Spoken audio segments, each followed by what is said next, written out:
gracias por estar acá. A Héctor Tito Pérez. Vamos a aplaudir a ti. Vamos a aplaudir la bienvenida, maestro. Va a estar a cargo de esta sección. Obviamente formó parte de los mejores equipos del automovilismo argentino, constructor de autos.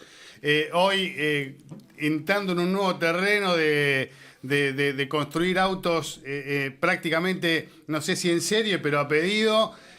Para poder transitar en la calle el famoso disco, lo que ya se ha visto en otro momento. Ya en algún momento vamos a entrar en ese terreno, pero ha formado parte de casi todos los equipos de TC2000. Has tenido vínculo con los mejores preparadores, con los mejores cerebros, digamos, que dio la Argentina en materia de automovilismo y de desarrollo y demás.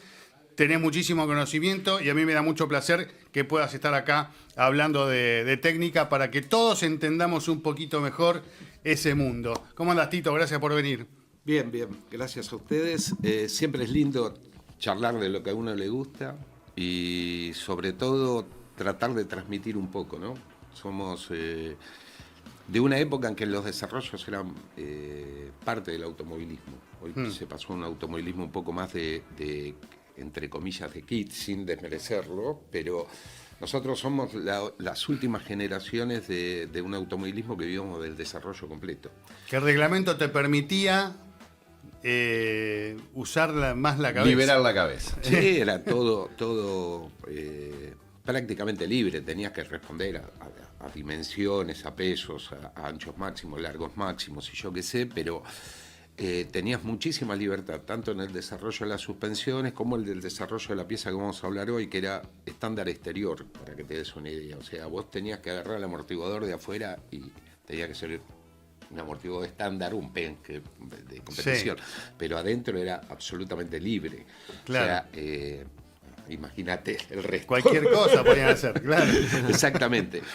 Con equipos muy poderosos, con muy buenos presupuestos y equipos tuve la suerte de trabajar en equipo que nos podíamos fabricar todas las piezas, o sea, dentro del taller, ¿no?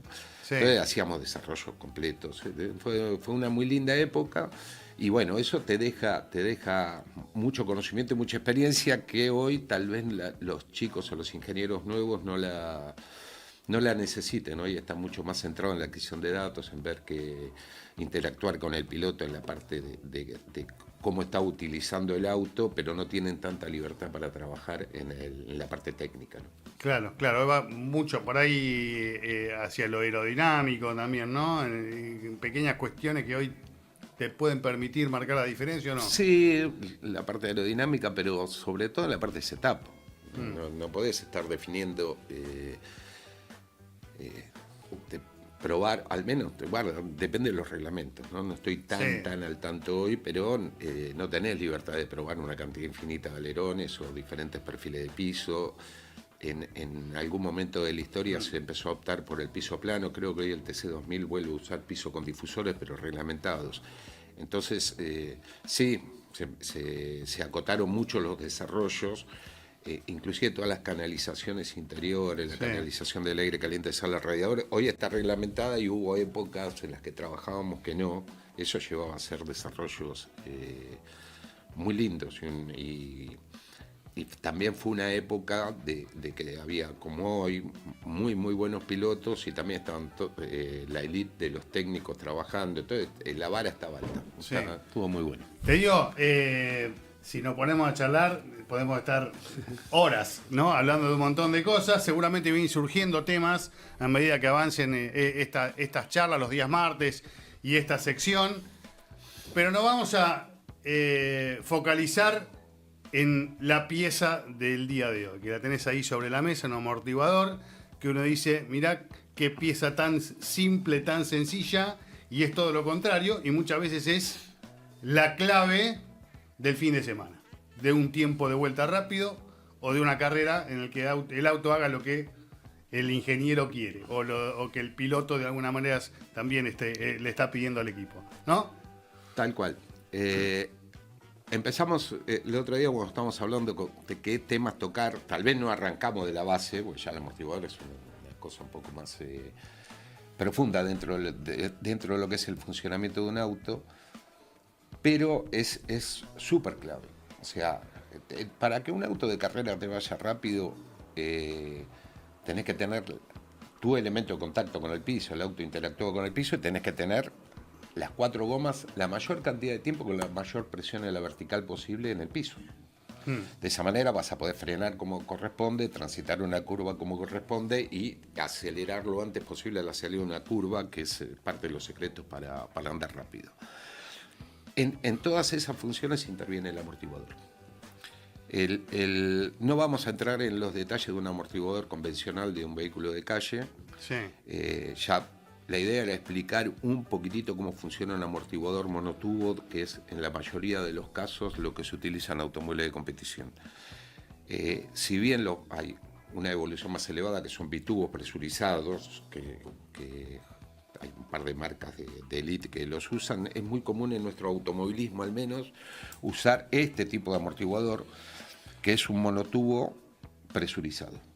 O sea, básicamente funciona como una jeringa, podríamos decir. O sea, tiene un vástago que se introduce dentro del cuerpo y solidario a ese vástago, en la punta del vástago hay un pistoncito con una serie de agujeros y que de los dos lados tiene láminas, y esas láminas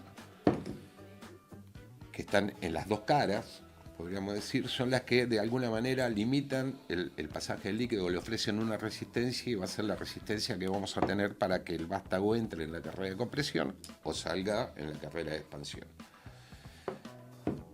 Te van a decir, ¿para qué es presurizado el amortiguador? Teóricamente el amortiguador está todo lleno de líquido sin ningún gas. O sea, es importante cuando uno lo arma purgarlo para que no le quede aire. ¿Qué líquido lleva adentro? Es un aceite de baja viscosidad, que es específico para amortiguadores. Sí. Se busca de baja viscosidad porque precisamente cuando el amortiguador trabaja, la energía o sea, lo que está restringiendo el funcionamiento de la suspensión o amortiguándolo genera calor. Entonces, se trata de que no cambie tanto el valor del amortiguador con la temperatura. Y además de eso, volvía a lo mismo, se purga bien para que solamente quede líquido internamente. El aire es compresible, el líquido no. Entonces, si te queda aire, empezás a tener problemas de compresibilidad y se emulsiona, hace una espuma. Cuando se dice se pinchó el amortiguador, quiere decir que se perdiste sale el líquido. Tal vez, sí. O perdés la presión. En este caso no tiene el tachito afuera, tiene un tacho interno. Está separado. O sea, el líquido está separado del gas que se le pone, que es nitrógeno, normalmente. Ese gas mantiene todo el sistema con una precarga, pero además tiene que existir y se tiene que mover porque va a ser más o menos fácil de explicar. Cuando vos metés el vástago adentro del amortiguador, todo el volumen del vástago ocupa lugar. Entonces, si es incompresible el amortiguador y vos no tuvieses ese pistón flotante o el tachito, ¿vieron el tachito que se ve en todos los autos?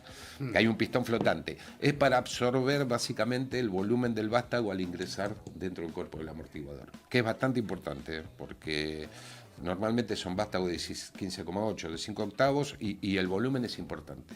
Entonces, para absorber esa diferencia de volumen está el pistón flotante o el sistema que mantiene todo el sistema presurizado. Este es muy básico, pero básicamente es el mismo sistema que utilizamos en todas las categorías del país en Argentina. Las láminas, Tito, ¿hasta cuánto se le puede llegar a poner de láminas? Porque ustedes van probando, de acuerdo a las láminas que ponen, el trabajo que tiene que hacer el amortiguador, ¿no? Sí. Y después lo prueban en la máquina. Exactamente, se prueba en un dinamómetro. Normalmente todos nos formamos o hicimos todo con la marca Penske y tenía una caja con láminas en la cual venían láminas desde 1/10 de milímetro, 1/10, muy finito, hasta 5/10 de milímetro, que eran las láminas más gruesas. Y eso están puestas como en escalera, no sé si llegan a ver ahí, son 4 láminas, es la configuración normal. Se puede hacer con más, con menos, no es fijo eso, también varía según la marca de amortiguador, pero básicamente son 4 láminas que tenés que elegir entre 0,10 milímetros de espesor cada lámina, o podés mezclar, podés poner todo de 0,10 y todo de 0,20 o de 0,15, hasta 0,50, que era lo máximo que estaba dentro de la cajita de pesca. ¿Y eso qué? Mientras más menos pones, ¿qué es lo que logras? ¿Más rigidez, menos...? Claro, la lámina básicamente tapa 4 o 3 agujeritos que tiene el pistón. Si vos le pones más espesor de láminas, cuando en este caso estamos viendo la carrera de compresión o imaginándola, ¿no? El vástago empuja, el líquido quiere pasar por el pistón y mientras más sea el espesor de la lámina, más resistencia va a tener a abrirse y a dejar pasar el líquido. Entonces eso va a hacer que, entre comillas, el amortiguador sea más duro. De cualquier manera hay que diferenciarlo porque generalmente cuando se hacen los ensayos, que es lo que decía recién Leo, en un dinamómetro, estás mirando las diferentes velocidades a la que recorre el vástago. O sea, lo que se mide es la velocidad que el vástago se mueve en milímetros por segundo. Y está lo que son las bajas velocidades, que podríamos decir hasta 50 milímetros por segundo, que es todo lo que el piloto o el que maneja siente. Transferencia de peso, o sea, lo que te pasa cuando frenás o ingresás una curva, lo que te está pasando cuando salís de la curva, que también es transferencia de peso, y las fases de rolido.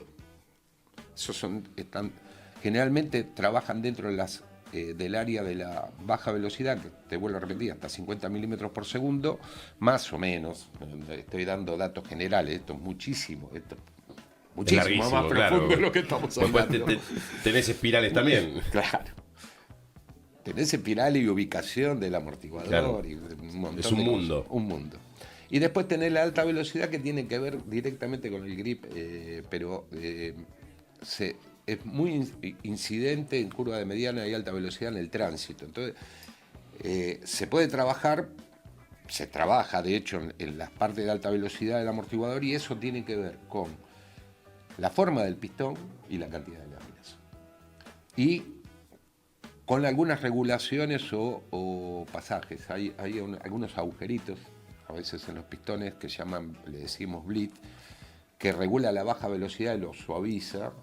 Y después, nada, las láminas que te van a hacer la parte de alta velocidad. Las bajas son muy, muy, muy importantes en eso, en pasar los pianos.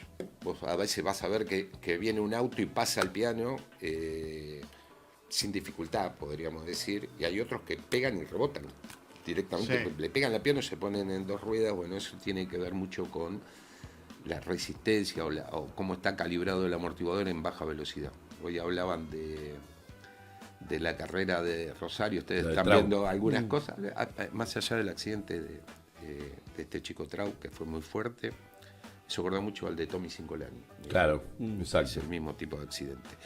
El de Tony fue más Tommy fue más desafortunado, se corrió una de las partes del paredón. Cómo pasaban el salto de la curva 1. Y vos veías autos, yo lo miro como un técnico, ustedes lo miran. Claro. Yo supongo que el piloto debe ver de dónde hace la trayectoria, ustedes desde el punto de vista deportivo, yo lo miro como técnico y veía la diferencia que tenían de criterios o la diferencia de puesta a punto de los amortiguadores de los autos, porque veías cómo pasaba el salto de la curva 1 y había autos que lo pasaban mucho más desacomodado y había autos que lo pasaban que parecía que el salto no estaba. Eso es rigidez. Sí, tiene que ver con eso, con la baja de los amortiguadores y no tanto ahí con lo que hablábamos o vamos a ver en algún lado, que es el tipo de montaje de amortiguador, que es más de cuando diseñas un auto, sino que en el TC2000, por lo que tengo entendido, son bastante similares, como están puestos los amortiguadores en todos los autos. Entonces tiene que ver mucho con el tipo de setup que elige el técnico para cada amortiguador. Y eso depende del circuito al que vayas, ¿no? Si vos vas a un Terma de Río Hondo, se usa un tipo de amortiguador, y si vos vas justamente a Rosario, donde tenés pianos altos, donde tenés ondulaciones, se trabaja de otra manera. Sí. ¿Qué sería para cada caso? Dentro de lo que te permitan hacer. Dentro de lo que te permitan hacer, hoy hay categorías que directamente los amortiguadores los sortean y vos podés trabajar en los clics. No podés trabajar en la parte interior del amortiguador. ¿En qué te referís con los clics? Los clics son, en este caso no tenemos regulación de compresión, es el vástago es hueco, tiene una aguja, y vos accionando sobre esto, lo que estás haciendo es que esa aguja tape más o menos un orificio. Eso también es una explicación rápida, también es un mundo, hay diferentes sistemas, diferentes curvas de aguja, pero básicamente lo que estás haciendo es obturar un orificio que hace un bypass entre las dos caras del pistón. Entonces lo endureces o lo ablandás, pero no le estás cambiando la configuración a la curva, porque no puedes trabajar en la parte interna. Lo único que puedes hacer es endurecer toda la gama o ablandar toda la gama. Entonces se limita mucho al trabajo con este tipo de cosas que en un momento fue libre, o sea, se podía trabajar libremente en esto. Bueno, es un mundo que está bueno empezar a descubrir. Sí, También totalmente. invitamos a la gente, ahora seguimos con esto, pero le invitamos a todos los que de repente quieran saber más de este mundo de la técnica y conocer otros detalles, otras piezas más en profundidad, que nos hagan la propuesta. Vamos a tomar nota de eso acá en la producción y en las próximas nos vamos a ir metiendo un poquito en ese terreno. Ya tenemos idea para las próximas, para dónde vamos a ir, pero como es tan amplio todo esto y tan, como vos hablás del amortiguador, pero está relacionado con toda la suspensión y con un montón de cosas, es como que no puedes abarcar todo porque no terminas nunca, pero sí ir puntualmente a los temas más interesantes, ¿no? Yo me quedo con algo, porque me voy a poner del lado de la gente que está escuchando. ¿Cuántas láminas se pueden usar a la vez? Se pueden usar, volvemos a lo mismo, depende un poco de la marca de amortiguador. Lo normal son 4 láminas por lado. 4 láminas. 4 más una que tiene un radio especial para que las láminas tienen un problema de fatiga muy grande, están trabajando constantemente a la flexión. Hay una que es la última, que es una lámina de poco diámetro que no cumple funciones de restringir el paso, sino de dejar trabajar más parejo todas las láminas y después la tuerca. Esa es la configuración normal, 4 láminas por cada cara del pistón. Ajá. Y después vos vos tenés la máquina y después tenés el banco, digamos, de donde vos pones el auto y ¿cómo es que se le llama? El banco de postes rígidos. Exacto. Sí, eso es un temazo. Volvemos a lo mismo. O sea, nos estamos metiendo en temas que son para hablar. Largo. Porque digo, por ahí vos trabajaste en la configuración de tu amortiguador y cuando lo llevaste a la máquina o al banco... El amortiguador es una máquina bastante... le digo máquina a todo el amortiguador, ¿no? Una máquina bastante sencilla. Si vos lo purgás, haces todos los procesos de armado normales, tiene que andar bien. Okay. No hay mucho misterio. Sí, cuando vos lo pones en el auto ya empieza a estar de cómo está puesto en el auto. O sea, si está montado en la parrilla inferior, que el otro día lo vimos, está accionado a través de balancines. Una ventaja grandísima que tiene el amortiguador presurizado es que vos lo podés poner en cualquier posición. O sea, lo podés poner así, invertido, lo podés poner así, lo podés poner horizontal. Cosa que los amortiguadores normales, los bitubos de calle, no lo permiten hacer porque tienen una cámara de aire que si lo inclinas se mezcla el aire con el líquido y deja de funcionar bien el amortiguador. Entonces, los amortiguadores normales de calle, que fueron los primeros que se usaron en carrera por lógica también, tenían que estar verticales o con una inclinación. 40 grados máximo, 45, porque si no ya empezabas a tener problema con el aire, la cámara de aire que tenía arriba. Ahí tenés un caso de un amortiguador que está horizontal, pero está accionado con un balancín y un push. Entonces, uno ya busca cómo ubicar el amortiguador como le convenga, por aerodinámica, por lugar, por un montón de cosas, por resistencia estructural. Vos donde estás montando el amortiguador tenés que lograr un punto estructural fuerte en el auto. Entonces, ahí está la suspensión, la push road o la pull road. Esa, bueno, no utilicé yo, por supuesto, sí. Pero sí, es con un sistema de push. Claro. En este caso los amortiguadores están transversales al auto, porque nada. Esta es la suspensión trasera, que también es de push, con un balancín, pero el amortiguador está puesto en la vertical. Que es una configuración muy utilizada en Fórmula. De hecho, hoy todos los Fórmula tienen sistema push o pull. O sea, uno que tira, podríamos decir. Claro, ¿cuál es la diferencia? Porque muchos pueden leer el sistema de suspensión push o pull road, ¿no? Claro, es dos frasecitas que te abren muchas puertas. Claro. El caso del push empuja y el caso del pull tira. Hoy se están viendo diferentes configuraciones, mucho tiene que ver con la aerodinámica del auto, sobre todo en la Fórmula 1, por supuesto, que se trabaja muy fino, ¿no? Entonces, eso genera turbulencias que después le hacen problemas río abajo en los pontones a los autos y la ubicación dentro del monocasco. Entonces se está usando mucho el sistema de pull, pero el más convencional es el push, o sea, los amortiguadores empujando. Esta es otra configuración de los últimos autos que hice que fue muy usada en la década del 70-80 en la Fórmula 1, inclusive en los fórmulas acá, los Berta de Fórmula 2 tenían esto, se llama parrilla balancín. ¿Verdad? Como que pivota la parrilla, de un lado está el amortiguador, del otro está el portamasa. Y te permite utilizar, hoy también es bastante utilizado en autos superdeportivos. Esto es un Sport prototipo que también tiene un sistema de balancines, se ve el push ahí a la derecha, acá tenés un amortiguador con tachito externo, y bueno, el amortiguador está transversal adelante, también es un sistema que se sigue usando en los ¿Dónde está agarrada la parrilla ahí? Sí. ¿Tanque de nafta? ¿Qué es eso? No, ¿qué es un monocasco de aluminio. Ah, mira.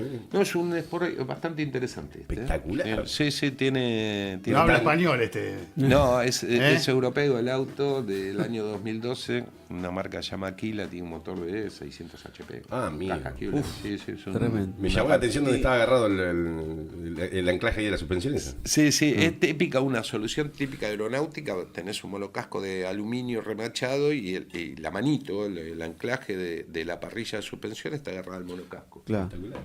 Julián. Tito, y ahora se está hablando mucho de la suspensión independiente que tienen los nuevos TC2000, los SUV. ¿En qué cambia con respecto al eje rígido la forma del trabajo del amortiguador? Bueno, ahí nos salimos un poquito de tanto del amortiguador, ya cambiamos el sistema de suspensión. Igual Sí. suspensión independiente es un próximo Eso- capítulo. es otro capítulo. En el Inclusive próximo lo habíamos capítulo. hablado con Cristian, porque es un tema un poco candente que lo estaban utilizando o queriendo específicamente en el turismo carretera reemplazar el sistema de eje rígido en el tren trasero por un sistema de suspensión independiente. Los controles de la rueda en los dos sistemas de suspensión son totalmente distintos. O sea, el sistema de suspensión lo que te hace es controlar la rueda en un montón de movimientos, pero darle libertad en la vertical, que es lo que necesita, entre comillas, para amortiguar el auto. Cuando vos entras en un sistema de suspensión independiente, tenés mucho más controles. Tenés, cuando el vehículo rola, cuánta comba va a tomar. Podés cambiarle la dirección a la rueda de alguna manera, que en la jerga, con el taller le decimos microgiro, cuando es en el tren trasero, ¿no? Entonces podés hacer un montón de cosas más que no te la permite el eje rígido. El eje rígido es un sistema que, entre comillas, es un caño que tiene las dos ruedas agarradas, funciona muy bien. Lo podés usar sin tracción o con tracción. En los TC2000 antiguos lo usábamos, teníamos un eje rígido arrastrado. Nada, es un caño que une las dos ruedas con dos brazos hacia adelante. Y en el turismo carretera no, es una cañonera, que también le decimos un poco la jerga, que es un eje rígido, pero con el diferencial incorporado. Un elemento que es terriblemente pesado, cuando vos lo ves decís, ¿cómo voy a hacer andar un auto de carrera con esto? Pero pese a eso es un muy buen sistema y va muy rápido, ¿no? Realmente se están logrando velocidades de pasaje de curva, son increíbles. Y nada, lo quieren reemplazar un poco por el tema de, sobre todo de seguridad. Sí. Es una- Por el peso, también por la absorción del impacto. La absorción del impacto en ese eje es un sistema muy rígido, entonces la transmisibilidad del golpe. O sea, Claro. vos impactás con algo y hay pocas cosas que amortigüen hasta la estructura y hasta el piloto. Entonces, en el caso de una suspensión independiente, colapsan las parrillas, se rompen los anclajes, yo qué sé, y eso consume energía o absorbe energía y es menos energía que le llega al cuerpo del piloto. Tito, yo recuerdo una época también, no tengo tan claro hasta dónde llegó el TC2000 en ese aspecto, pero sí recuerdo el TC de los amortiguadores, creo que eran los Hollins de no sé cuántas vías, no sé, llegaron 4 vías eran. Eso después se empezó a restringir, ¿no? En un momento, no sé ahora en qué estarán, pero ¿qué sería lo de las vías? Viste que hablamos hoy de alta y baja. En los gráficos ves hasta 50 milímetros por segundo, 60, 40, depende de un montón de características del auto o menos, tal vez en un auto supermoderno. Cambia mucho el amortiguador si el auto tiene carga aerodinámica o no tiene carga aerodinámica, eso es básico. Entonces, para poder regular de afuera la baja y la alta, tenés que tener dos vías. una que regule las bajas velocidades y otra que regule las altas. Y tenés 2 carreras en el amortiguador, tenés la carrera de compresión y la carrera de expansión. Entonces tenían 2 reguladores, uno de alta y baja para la compresión y uno de alta y baja para la expansión. Esos amortiguadores son de una calidad impresionante, son bitubos, que precisamente para regular todo eso necesitan que el líquido pase por afuera de la cámara principal, se siguen utilizando. Hollins es un amortiguador de elite, podríamos decir, lo mismo que los Sach. Por eso hoy dije, vamos a hablar solamente del monotubo presurizado, pero sí, Hollins y Sach optaron por el bitubo con 4 regulaciones, o sea, alta y baja para la compresión y alta y baja para la expansión. Y eso en algún momento se trajeron, obliga a trabajar y a hacer desarrollos. Entonces, calculo que por ese motivo lo restringieron. Y hoy prácticamente en todas las categorías tenés reglamentado el pistón, el espesor de las láminas,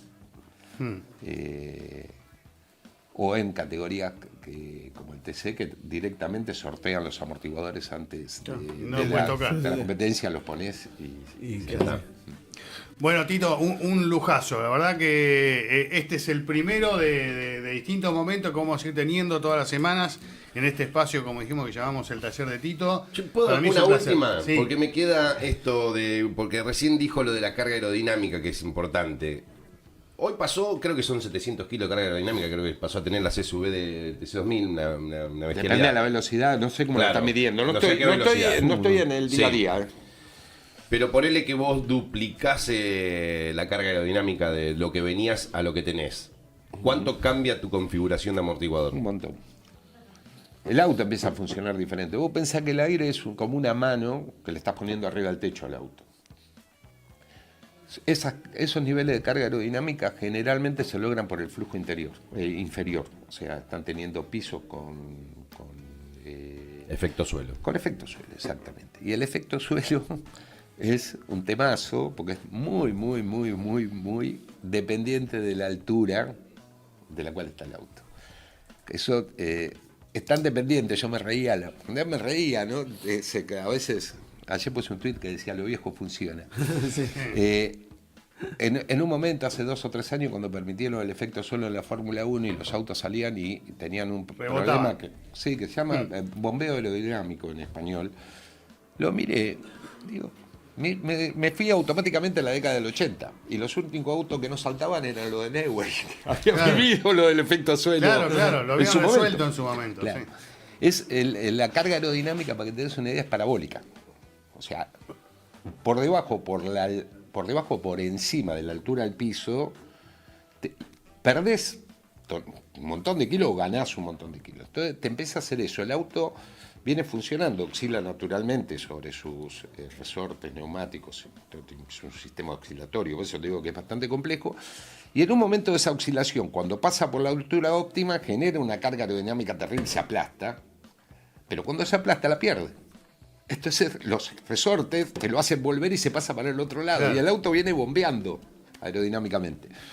Entonces, cuando utilizás mucha carga aerodinámica, sobre todo empezás a usar elementos que interactúan con el piso, como el efecto suelo, precisamente es eso, una interacción de la parte aerodinámica contra el piso, tenés que tener mucho control, sobre todo de la altura. En esa época es donde se empezaron con estas suspensiones con balancines, porque vos, trabajando con el balancín y el ángulo que tiene contra el amortiguador, varía la dureza también, es uno de los secretos, y se puso muy de moda lo que eran los topes. O sea, topabas la suspensión a la compresión, a la expansión, porque necesitabas que el auto cambie de lo menos de altura, y que aparte te lo hacía a diferentes velocidades. Salías de una curva y empezabas a ganar velocidad y el auto se empieza a aplastar hasta la altura óptima, y ahí es como que se aplasta del todo. Sí, y te lo soltaba. Bueno, el porpoising Igual, en la Fórmula 1 fue un problemón, ¿no? Claro, También, ¿no? Leo, yo ya Cuando empezaron a saltar los noté autos. efecto suelo para otro Sí, episodio. Sí, es un temazo. Porque es súper complejo y súper actual ¿Te también. entra el porpoising ahí, la explicación del porpoising? Claro. Lo del rebote. bounce. Bueno, pero es lo que, No, es no, lo que te varias- expliqué, es un tema de frecuencias. Bueno, en el gráfico carga versus altura es parabólico. directamente. Entonces tenés una altura óptima, que depende de la longitud del pontón. Si vos veías, o ves hoy los Fórmula 1 en esas imágenes que se van, ves directamente por abajo que, sobre todo en la altura de los pontones, tienen altura. Y los Fórmula 1 de la época del 80, de la época de Reutemann y yo qué sé, los veías y tenían una altura importante en los pontones porque era donde se generaban los mayores valores de efecto suelo. ¿Qué pasó con los chicos, los ingenieros, entre comillas, nuevos? Estaban en el CFD, yo qué sé, vos ves que a tantos milímetros del piso, el pontón tiene un valor de carga bárbaro y lo ponían ahí. Y eso es un crítico. O sea, a veces te conviene salir de esa altura óptima